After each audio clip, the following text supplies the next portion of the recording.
É uma explicação até que o senhor dá. Só que ele coloca.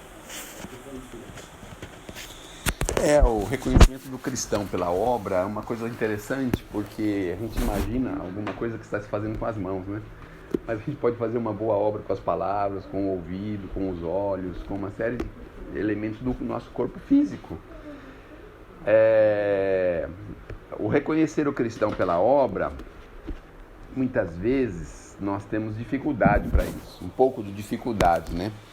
Porque às vezes a gente considera uma obra que não é boa, e na verdade a obra é boa, ela não é boa segundo os nossos olhos, né? Então vejam, quando Jesus chegou à Terra, o que consideraram a obra dele, né? Como que os fariseus consideraram a obra de Jesus na Terra, né? Então, consideraram de uma forma complicada, difícil, né? Até perigosa, né? Mas segundo os interesses deles, não é mesmo? Então, muitas vezes a gente tem esse problema, esse é um embate que nós precisamos ter, porque às vezes a gente está vendo uma coisa que a gente acha que não é bom, mas no fundo é, porque está indo contra os nossos interesses ou contra a nossa vontade. Então, a obra de Jesus, o reconhecimento das obras, a gente tem que ver por um todo. Então, nós temos que olhar de cima para ver se aquilo favorece mesmo, se é uma coisa positiva. O que muitos de nós não temos condições de ver. E quando nós enxergamos, a gente não dá um valor que é devido, né? Então você vê todos os grandes trabalhadores de Jesus aqui na Terra, raros deles foram reconhecidos em vida. Raros deles. Eram considerados pessoas estranhas, esquisitas. O próprio Chico, né, sofreu perseguição de tudo quanto é lado, problemas. As pessoas não aceitavam a mediunidade dele. O próprio pai não aceitava. Então, começou assim, né? Já desde pequenininho. Então, o que ele fazia, na verdade, só pôde ser reconhecido mais tarde, quando as pessoas conseguiram entender o que ele estava fazendo, né? Então, muitas vezes a gente tem essa dificuldade. Você vê que às vezes surgem pessoas na humanidade que, a princípio, parece que ela está fazendo uma coisa errada, né? Uma coisa ruim, né? Mas, na verdade, o trabalho que ela está fazendo é um trabalho que precisa ser feito, é um trabalho bom, que nós só vamos reconhecer depois. Então, a prudência nos pede para que a gente tenha bastante tolerância e que a gente possa avaliar bem o que cada um está fazendo e não avaliar segundo apenas os nossos olhos, né? Avaliar de uma forma cristã, porque quanto a gente menos esperar, a gente vai reconhecer virtudes onde a gente só via defeitos, né? Então, às vezes a gente pode estar diante de um fato desse, numa situação dessa. Então, quando a gente reconhece a boa obra, o que a lição pede pra gente é pra gente aproveitar a boa obra, né? Quando você reconhece uma coisa boa, uma boa obra, a gente tem que aproveitar. Eu estava subindo aqui hoje junto com o João e observando a casa, não é? E sentindo que a casa me parece que está num processo de estagnação. Porque quando o seu Gonçalves iniciou esse trabalho há anos atrás, na década de 60, o trabalho foi evoluindo, foi crescendo, foi se multiplicando, o trabalho foi acontecendo, e até meados da sua passagem, da sua volta para o mundo espiritual, a casa tinha uma pulsação, uma dinâmica muito grande, não é? Era pautada em liberdade, as pessoas vinham, trabalhavam, tinham algumas pessoas que exageravam em algumas coisas, mas não tinha problema, o problema era trabalhar, era realizar, não é? E aí parece que nós entramos numa espécie de uma bolha que fez com que a casa ficou um tanto quanto estagnada, que a gente vê já de alguns anos, 5, 10 anos para cá, 15 anos para cá, ela vem patinando para fazer alguma coisa, ela vem, sabe, num crescendo bem insignificante, assim, diante do potencial que essa casa tem, né? E aí nós, espíritas, relegamos as nossas escolinhas para a prefeitura, pedimos ajuda da prefeitura, obviamente o asilo também deve ter algum convênio com a prefeitura, então nós estamos terceirizando o trabalho que nós temos que fazer, e o trabalho fica assim um tanto quanto estagnado, porque o voluntário trabalha de boa vontade, no momento em que ele vê, não é? Os outros também trabalhando, um voluntário chama o outro. Agora, quando você vê um funcionário, o voluntário fala, eu vou chamar, tem funcionário para fazer isso, tem funcionário para fazer aquilo, tem funcionário para fazer isso, não é? Então a casa vai perdendo um pouco aquela dinâmica, aquela coisa. Então a boa obra está aqui lançada, os trabalhos estão aqui realizados e nós temos um potencial enorme nesse trabalho aqui. Só que hoje nós vivemos aí uma certa dificuldade, talvez com determinadas proibições, não pode isso, não pode aquilo, o trabalhador tem que usar cabelo curto, não pode andar de saia, não pode pôr sapato, sabe? Começa assim essas coisas, né? Não pode entrar com o carro, não pode sair com o carro, tem que pedir autorização, tem que falar, tem que pedir, tem que dizer. O trabalho com liberdade, ele multiplica. A gente sente isso. Então, aqui nós vamos percebendo as boas obras. As boas obras, elas só se desenvolvem. Por quê? Porque as pessoas estão trabalhando segundo os preceitos maiores de Jesus, não é? O preceito da tolerância, da paciência, da compreensão. Então, é assim que funciona, não é?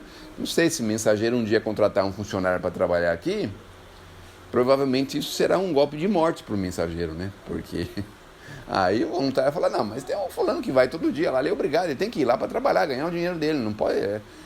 não precisa eu ir lá, ele já vai estar lá, ele vai fazer lá o serviço que tem que fazer, não é? Agora, não é? Não perde.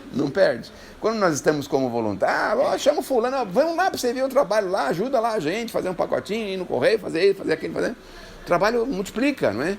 Então eu vejo também na obra de Jesus essa dificuldade, a gente coloca às vezes o dinheiro na frente.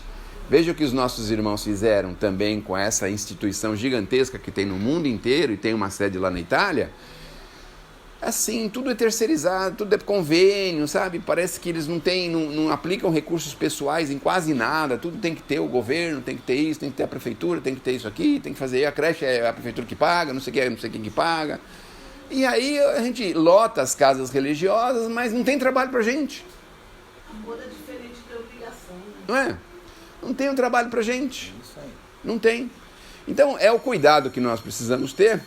Isso aí é o último aviso, né? Deixou mais tarde. Não, mas eu não ia avisar isso.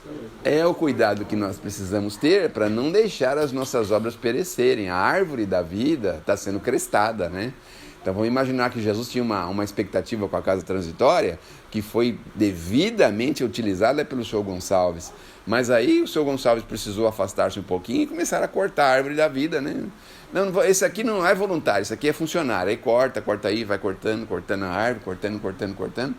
E hoje a gente tem uma transitória que eu acho que, eu infelizmente não venho aqui final de semana, num momento onde tem muitos trabalhadores, tudo, mas a gente sente que a casa tem um potencial muito maior de trabalhar, de fazer as coisas, de desenvolver, e a gente fica assim meio sem saber, né, como lidar com isso, porque tem muitas restrições, muita coisa.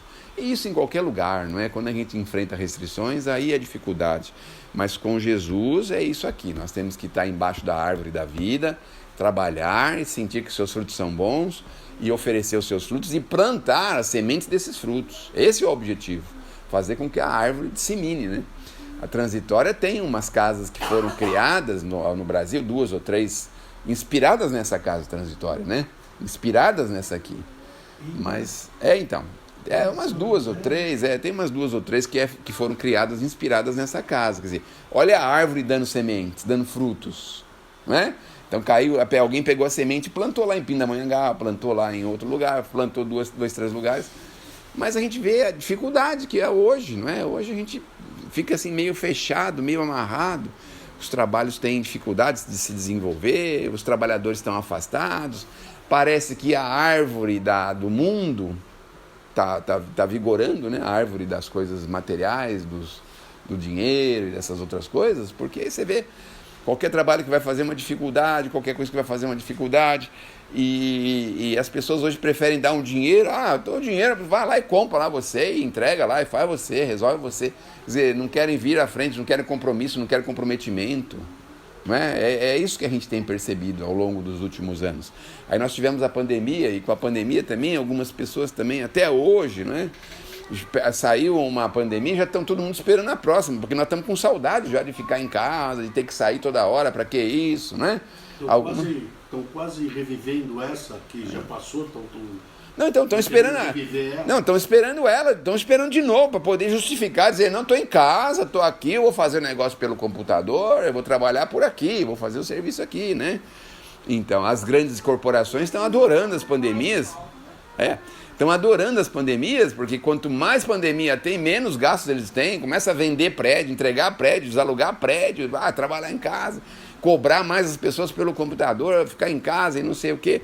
Então, a gente precisa pensar nessa árvore de uma forma muito forte, porque essa árvore está nas nossas mãos e nós é que temos que replantar esses frutos, temos que replantar essas sementes, que nós estamos deixando as sementes estragarem no celeiro e não estamos plantando, né?